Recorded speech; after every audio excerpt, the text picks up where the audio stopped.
नमस्कार, ये आकाशवाणी शिमला है। अब आप राजकुमारी चंदेल से प्रादेशिक समाचार सुनिए। आज के मुख्य समाचार।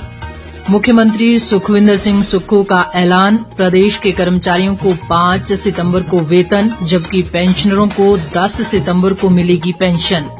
हिमाचल विधानसभा का ऐतिहासिक फैसला, दल बदल करने वाले अयोग्य घोषित विधायकों की पेंशन खत्म। प्रदेश विधानसभा में एसओपी तय होने के बाद शुरू होगा 0 आवर।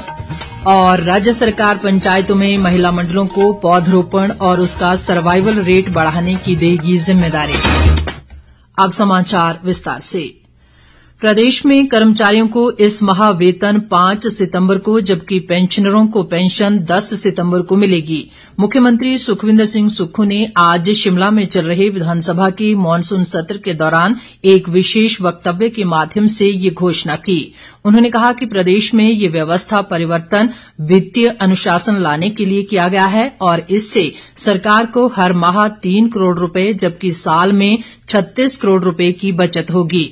मुख्यमंत्री ने ये भी कहा कि प्रदेश में वित्तीय अनुशासन लाने व वित्तीय स्थिति में सुधार और राज्य को 2027 तक आत्मनिर्भर बनाने व 2032 तक समृद्ध राज्य बनाने के लिए भविष्य में भी कड़े कदम उठाए जाएंगे। मुख्यमंत्री ने कहा कि वेतन का ये भुगतान बोर्डों और निगमों के कर्मचारियों व पेंशनरों पर लागू नहीं होगा, क्योंकि वे अपने संसाधनों से इस खर्च को पूरा करते हैं। हालांकि सरकार कर्मचारियों द्वारा लिए गए ऋणों की ईएमआई का समय पर भुगतान करने की दलीलों पर विचार करेगी।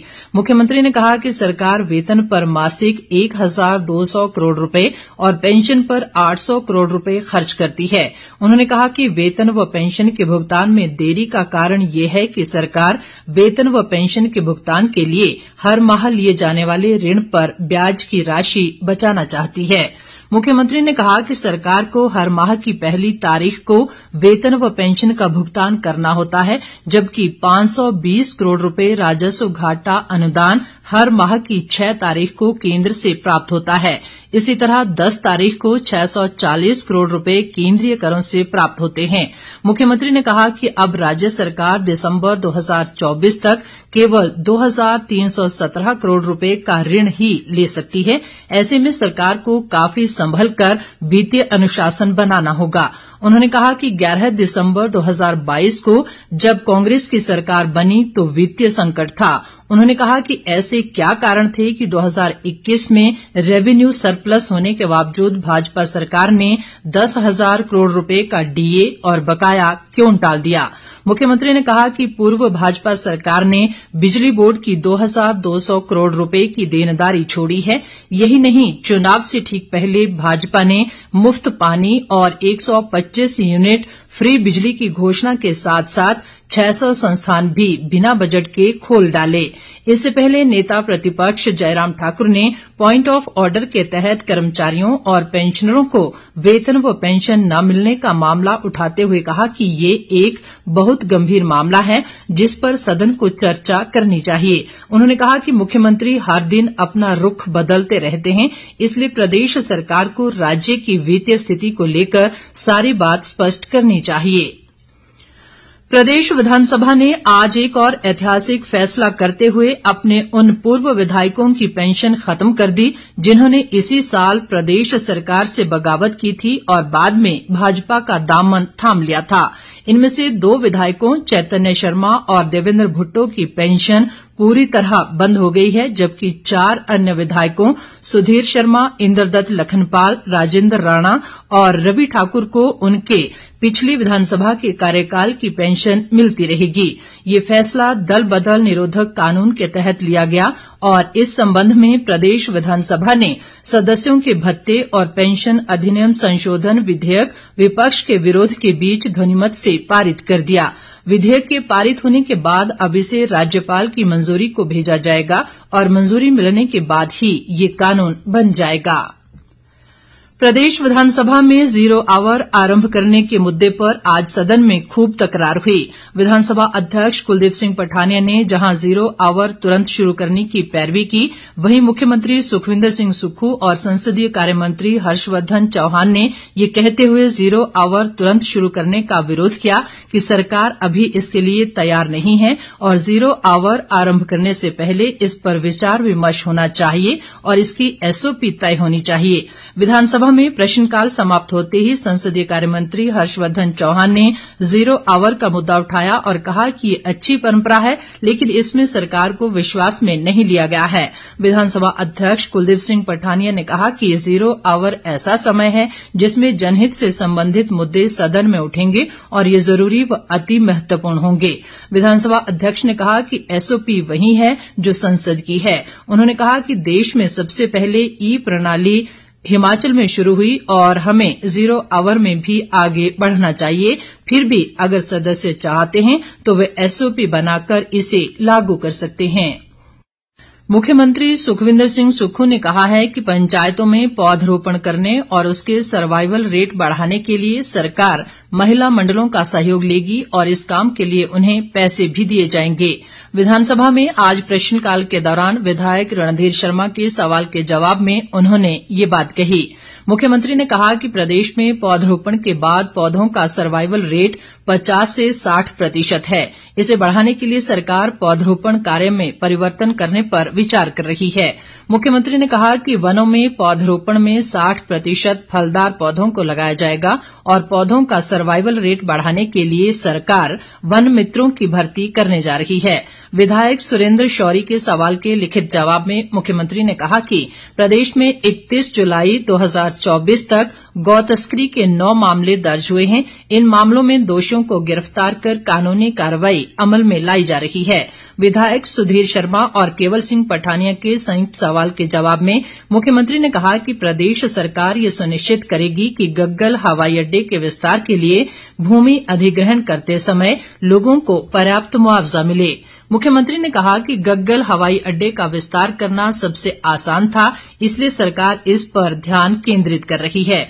उन्होंने कहा कि सरकार चाहती है कि मंडी के बल्ह में भी हवाई अड्डा स्थापित किया जाए। उन्होंने कहा कि मंडी हवाई अड्डे के लिए 15वें वित्त आयोग द्वारा 1000 करोड़ रुपए के आवंटन को केंद्र द्वारा कहीं भी प्रतिबिंबित नहीं किया गया है। सुखविंदर सिंह सुक्खू ने कहा कि उन्होंने प्रधानमंत्री के साथ बल्ह हवाई अड्डे का मुद्दा उठाया, लेकिन पिछली भाजपा सरकार ने 4000 करोड़ रुपए की इस परियोजना के लिए एएआई को केवल 1 करोड़ रुपए की इक्विटी प्रदान की।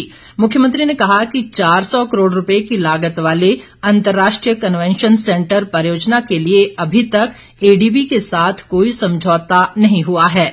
विपक्ष के नेता जयराम ठाकुर ने कहा कि धर्मशाला को पर्यटन राजधानी घोषित करने की घोषणा कांगड़ा जिले के लोगों को लुभाने के लिए की गई है। उन्होंने कहा कि धर्मशाला के लिए हेली टैक्सी सेवा बंद कर दी गई है और हवाई रोपवे स्थापित करने में कोई प्रगति नहीं हुई है।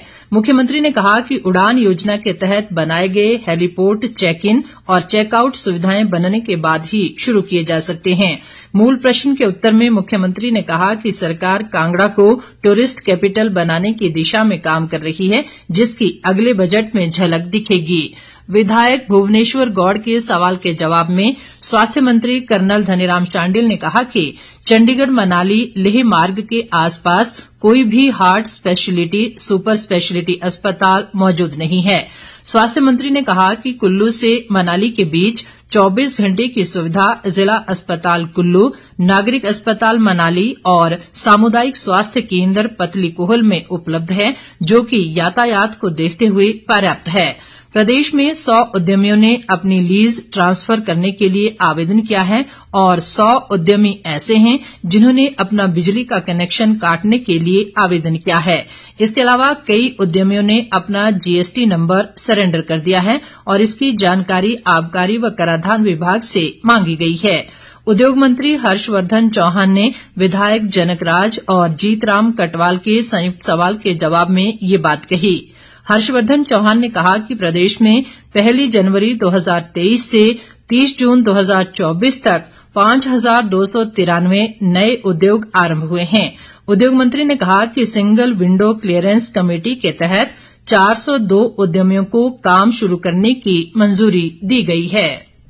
राजधानी शिमला के उपनगर संजौली में अवैध रूप से बनी मस्जिद पर कानून के तहत कार्रवाई होगी। ये बात लोक निर्माण मंत्री विक्रमादित्य सिंह ने आज विधानसभा में विधायक हरीश जनार्था और बलवीर वर्मा द्वारा नियम 62 के तहत लाए गए ध्यानाकर्षण प्रस्ताव पर हुई चर्चा के जवाब में कही।